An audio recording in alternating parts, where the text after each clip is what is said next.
to these global attendees. Number one, translate the broadcast. This can be done as an alternate audio stream or with closed captions. Secondly, translate the whole experience. This entire event experience can be translated into target languages. Not just the broadcast, but everything around it is translated into the target language. Thirdly, adjust the timing of the event. With the advent of Sim Live, it's absolutely possible to host the event in the desired time zone of a targeted global audience. So you may have it at 7 p.m. in Los Angeles, but you can also have another experience in London and another experience in Seoul, South Korea. So those are just a few of the things that you can do to engage your global audience and for you to think intentionally about how you can engage not only an American audience, but a European audience and an Asian audience.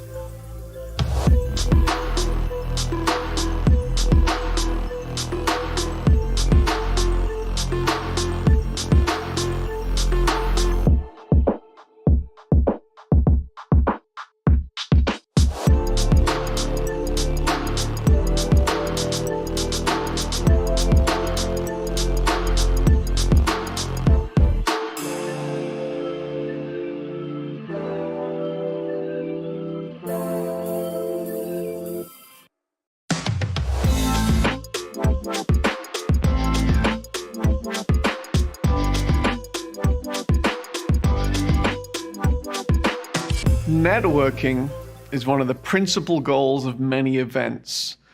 The question of how you can effectively connect with the right people at the right time is something that Sarius is trying to perfect on an ongoing basis. There are often a number of motivations that attendees have in coming to events. For some who are power networkers, they are often there essentially to sell, whether it's themselves, their products, or even their ideas. For others, they are on a discovery mission to find the best solutions to their challenges.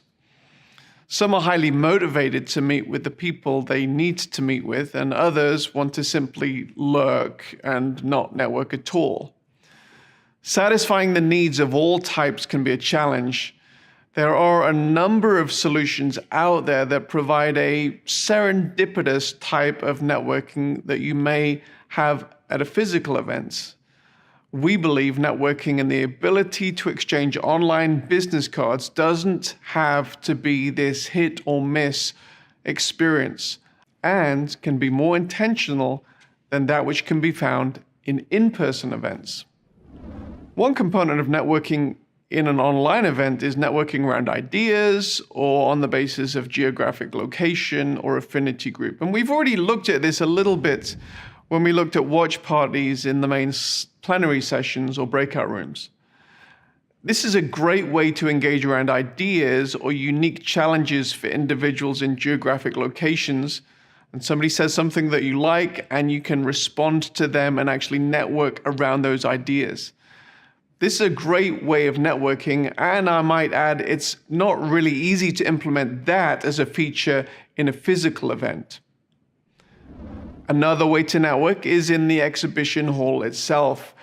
The exhibition hall is known by various names: Expo, Sponsor Hall, Resource Center. This is a component of an event that can provide a main funding mechanism for the event producer. And in much the same way as a physical exhibition does, in the virtual experience that the Sarius platform provides, sponsors have the opportunity to upload promotional videos and other materials that they would often have at a physical booth, as well as including links to other online resources. The chat window on the sponsor page allows for general discussion and networking around the services that the sponsor offers in real time. And then people can go on to have further one-on-one video conversation. For further, more direct, intimate conversation, people can go into a chat room and talk one-on-one. So that's pretty much all there is for this section. So let's go through our checklist.